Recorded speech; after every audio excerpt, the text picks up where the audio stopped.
So you never knew that notation could be so much fun. Or maybe it's not, but we're going to go over some notation for the derivative. So we've now found in previous videos what the derivative is, right? And we've seen that function, and I'm going to write it out here, the limit as, and I'll use delta x here. I alternate that and h, just in case your teacher uses delta x or h, of f of x plus delta x minus f of x all over delta x. And we know that this represents the slope of the tangent line to any curve f of x at any x value.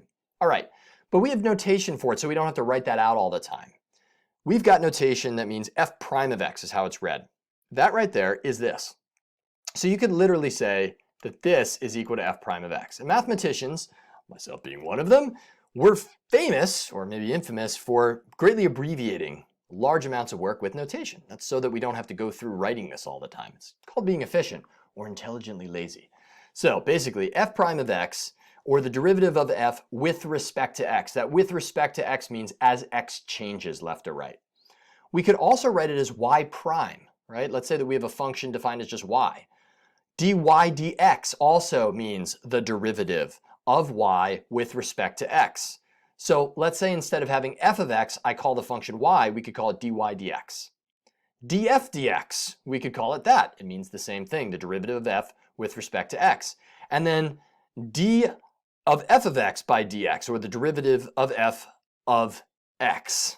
Okay, that's a ton of different ways of doing notation. It all means the same thing. I just want to make sure that if your prof or your teacher shows it to you, you've got it down. You know that no matter what we call it, it means the function that gives you the slope of some graph at any x value.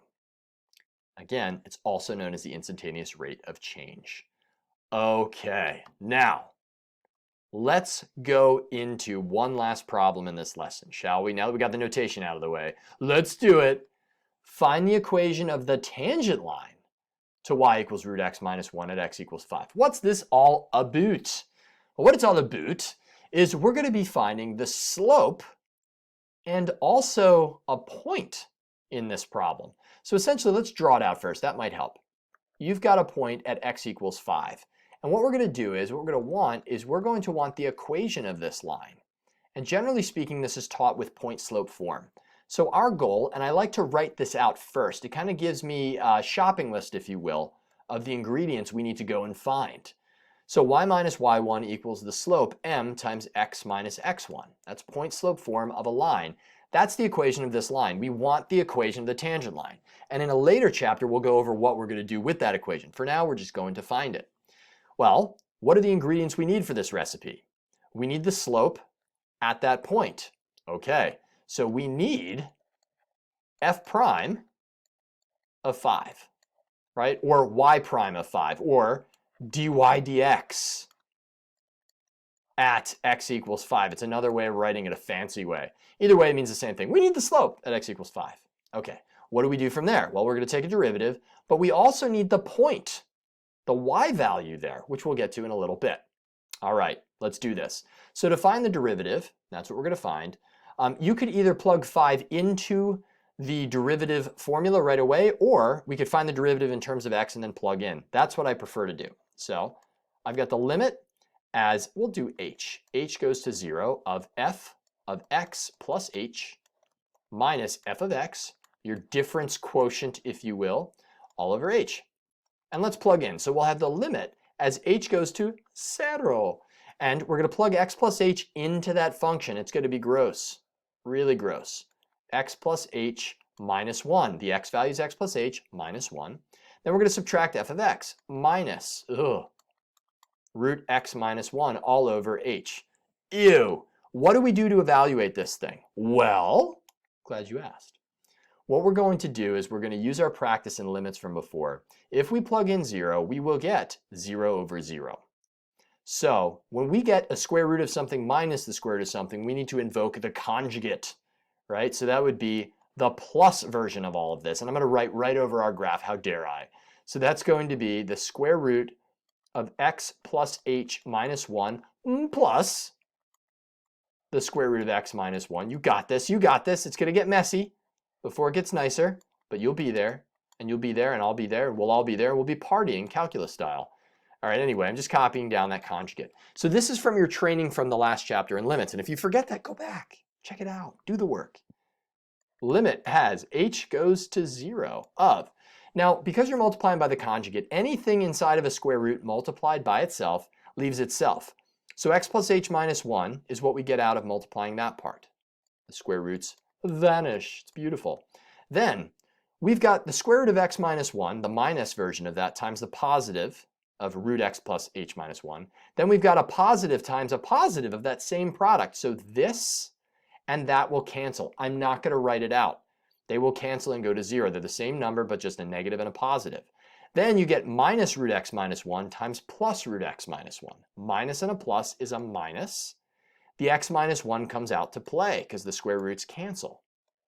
All over, don't you dare distribute this out. There's no reason to, right? It's the numerator that we're after manipulating, that is, plus square root of x minus 1. Nice. Okay, so at this point, let's simplify the numerator. We're just taking a limit. And you must be at this point in the lesson saying, dude, there's got to be a better way. And there is. In the next lesson, I'll show you that better, quicker way. All right, so I've got x plus h minus 1 minus x minus 1. The x's cancel. X minus x. The 1's cancel. Minus 1 minus a negative 1 is 0, leaving us just with h in the numerator. Ooh, things are getting juicy here. We got the square root of x plus h minus 1 plus root x minus 1. And so the h's will now divide out. Otherwise, it'd be 0 over 0. And that leaves us with the limit, very nice, as h goes to 0 of 1 over, that's going to be root x plus h minus 1 plus root x minus 1. Well, all we're going to do now is plug in 0 because we're ready to rock for h. And that'll give us our derivative. So that'll be 1 over root of x minus 1. H went to 0, so we get x minus 1 plus root of x minus 1. And that's just two of the same thing. So that's equal to 1 over 2 root x minus 1. Just leave your answer like that. That's the derivative. This is f prime of x, or dy dx that we just found. So now that we have the function that gives us the slope of this, anywhere on this curve's differentiable domain, differentiable will mean something in the not too distant future. Now that we've got that, all we got to do is plug in the x value into this to find our slope. So I'm going to show you different notation here just to mix it up a bit. Y prime of 5, means plug 5 into the derivative, is equal to 1 over 2 root 5 minus 1. This will give us the slope. It's exciting. 1 over 2 times the square root of 4 is 2, which is 1/4. And you see from this picture, the slope is not that steep. It is roughly up 1 over 1, 2, 3, 4. Roughly. It's approximation. This is the exact slope right here. That's the approximation. So now we've got our slope. All right, so again, you've got y minus y1 equals the slope we now have. Sweet. The x value we have, that's x minus x1, which is 5. But oh no, we don't have a y value. Where do we get it from?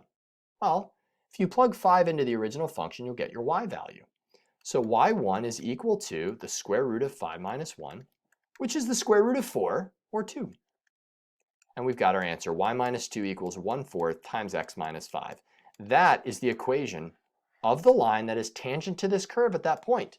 It's all about finding the derivative, and wait until you see the shortcut for this. That's coming up down the not too distant future. And when you see that, you're going to be like, oh man, that's so much better. But until then, master this. I'll see you in the exercises. Let's go.